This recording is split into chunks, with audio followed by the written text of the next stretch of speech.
আসসালামু আলাইকুম। দূরের কাছের দেশে বিদেশে যে যেখানে বসে আমার ভিডিওটা এই মুহূর্তে দেখছেন তাদের সবাইকে মাহফুজা কিচেন বিটিতে ওয়েলকাম। তো দেখতেই পাচ্ছেন আজ চিংড়ির ঝোল করেছি, খুবই লোভনীয় হয়েছে, খেতে অসাধারণ হয়েছে, একদম খুবই সিম্পল ভাবে করেছি।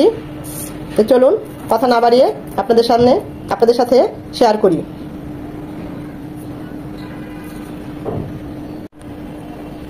চিংড়ি মাছের কষা করব, সেই জন্য চিংড়ি মাছ নিয়ে নিচ্ছি। খুব ভালোভাবে ধুয়ে ব্রেনের যে ময়লাগুলো ছিল ওগুলো পরিষ্কার করেছি, এবং এখানে একটা ব্রেন আছে সেটাও কেটে দিয়েছি প্রতিটা চিংড়ির।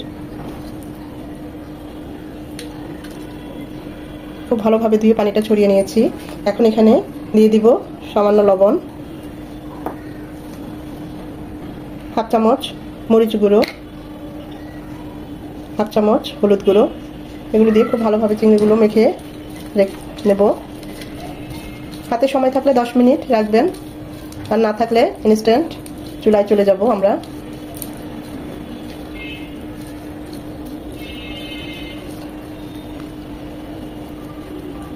অন্যান্য কাজ করতে করতে এটা রেস্ট হয়ে যাবে 10 মিনিট। আমরা এখন চুলায় চলে যাব। চিংড়ি মাছগুলো রান্না করার জন্য দিয়ে দিচ্ছি 2 চামচ সয়াবিন তেল, দিয়ে দিব 2 চামচ পেঁয়াজ কুচি। পেঁয়াজ কুচিটা একটু নরম হবে। পেঁয়াজ কুচিটা নরম হয়ে এসেছে, এখানে দিয়ে দিব 2 চামচ পেঁয়াজ বাটা। এটা আমার ডিপে ছিল তাই এরকম দেখাচ্ছে। পেঁয়াজ বাটাটা 2 মিনিট ভেজে নেব, যেন এর এক্সট্রা পানিটা চলে যায় আর পেঁয়াজেরও ঝাঁঝালো গন্ধটা চলে যায়। পেঁয়াজ বাটাটাকে 2 মিনিট ভেজে নেওয়ার পর দিয়ে দিচ্ছি 1 চামচ আদা রসুন বাটা, হাফ চামচ আদা হাফ চামচ রসুন। সেটাকেও 1 মিনিট ভেজে নেব, যেন আদা ঝাঁঝালো গন্ধটা চলে যায়। আদা রসুনটাকেও 1 মিনিট ভেজে নেওয়ার পর দিয়ে দিচ্ছি হাফ চামচ হলুদ গুঁড়ো। আমরা কিন্তু মাছটা ম্যারিনেশনের সময় হাফ চামচ হলুদ গুঁড়ো দিয়ে মাছটা ম্যারিনেশন করেছি, তাই হলুদ গুঁড়োটা বুঝিয়ে দিতে হবে, তা না হলে হলুদের গন্ধ করবে। দিয়ে দিচ্ছি হাফ চামচ ভাজা জিরে গুঁড়ো,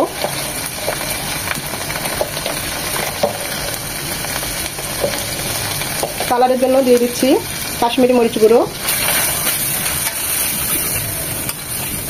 আপনারা চাইলে এমনি শুকনো মরিচ গুঁড়ো যে ঝালটা সেটাও দিতে পারেন। আমি তো ম্যারিনেশনের সময় হাফ চামচ দিয়েছি তাই ওটা দিলাম না। এখন একটু পানি দিয়ে মশলাগুলো খুব ভালোভাবে কষিয়ে নেব। কাশ্মীরি মরিচ গুঁড়ো দেওয়াতে দেখুন কালারটা কত সুন্দর চলে এসেছে।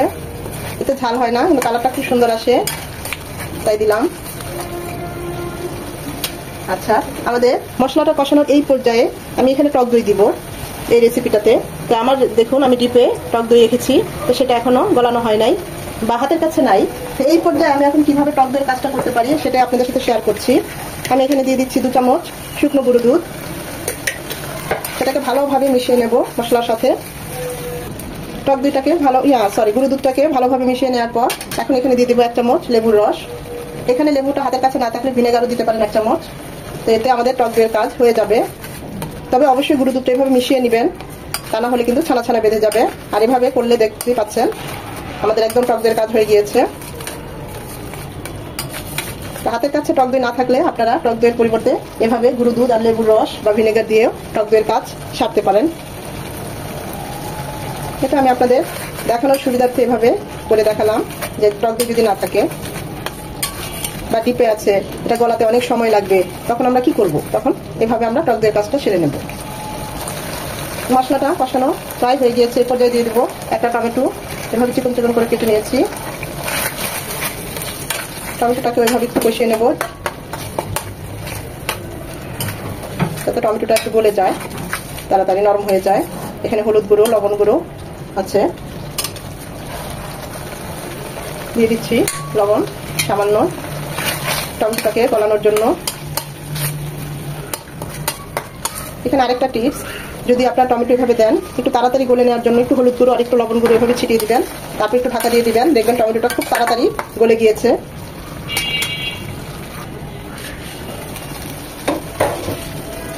টমেটোগুলো খুব দ্রুত গলে গিয়েছে। আমাদের মশলাগুলো কষানো হয়ে গেছে, তেল উপরে উঠে এসেছে। এখন দিয়ে দিব হাফ কাপ পানি। এখানে যে যেমন ঝোলটা খান বা গ্রেভি করতে চান ওই অনুযায়ী পানিটা দিবেন। আমি এখানে একটু আজকে ঝোলঝোলই রাখবো তাই হাফ কাপ পানি পুরোটাই দিচ্ছি। আর যদি গ্রেভি করতে চান তাহলে পানির পরিমাণটা কমিয়ে দিবেন। এটা ফুটে আসা পর্যন্ত অপেক্ষা করব। পানিটা ফুটে এসেছে, আজ আমরা যে চিংড়ি রান্না করব সেটাকে ভেজে নেব না, এভাবেই মাখিয়ে রেখেছি, তো সেটাই দিয়ে দেব। এইভাবে এক ধরনের টেস্ট, আর ভেজে রান্না করলে আরেক ধরনের টেস্ট। এভাবে একবার হলেও ট্রাই করবেন। আমি এখানে কোনো কাঠি ইউজ করি নাই বড় দেখানোর জন্য, ন্যাচারাল খেতে ভালো লাগে না, সমস্যা হয়, তাই এভাবেই রেখে দিলাম। আমাদের চিংড়িগুলো দেওয়া শেষ। এখন এখানে দিয়ে দিব 1 চামচ চিনি, দিয়ে দিব 1/2 চামচ গরম মশলা গুঁড়ো,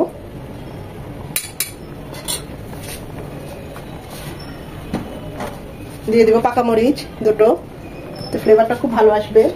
এখন এটা ঢাকা দিয়ে 5 থেকে 7 মিনিট রান্না করব। টেস্ট করেছি, ভেবেছিলাম লবণ লাগবে না, কারণ আমরা টমেটো গলাতে লবণ দিয়েছি, মেরিনেশনের সময় মাছটা লবণ দিয়েছি, মনে হলো সামান্য একটু লাগবে, তাই খুব সামান্য একটু লবণ দিয়ে দিলাম।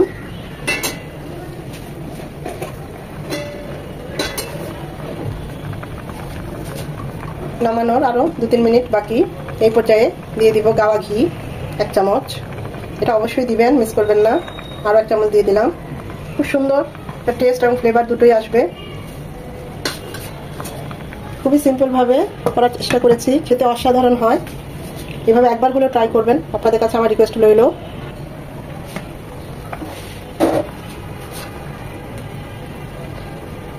দিয়ে দিব 1/2 চামচ কেওড়ার জল, একদম হাফ, এতে খুব সুন্দর একটা ফ্লেভার আসবে।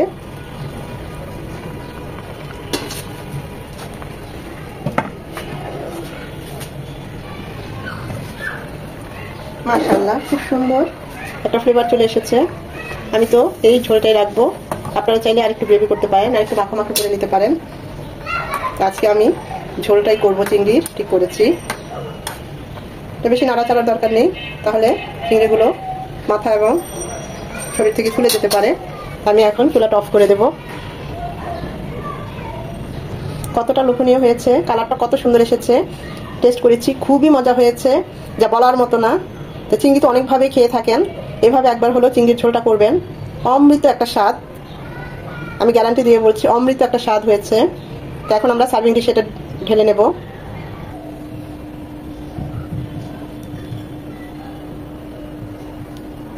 গরম গরম ভাতের সাথে বা পরোটার সাথে, পোলার সাথে খুব ভালো যায়।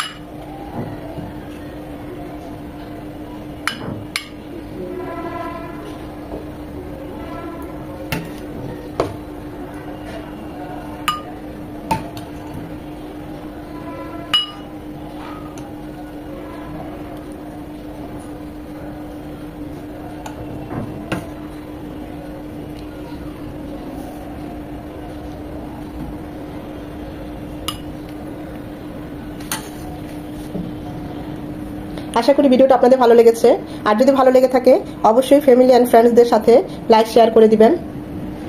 এখনো যারা আমার চ্যানেলটা সাবস্ক্রাইব করেন নাই, অবশ্যই চ্যানেলটা সাবস্ক্রাইব করে পাশে থাকবেন, তাহলে পরবর্তী ভিডিও নিয়ে পুনরায় আপনাদের সামনে এভাবে হাজির হব। এতক্ষণ যারা ধৈর্য ধরে আমার ভিডিওটা দেখেছেন তাদেরকে অসংখ্য অসংখ্য ধন্যবাদ। ভালো থাকবেন।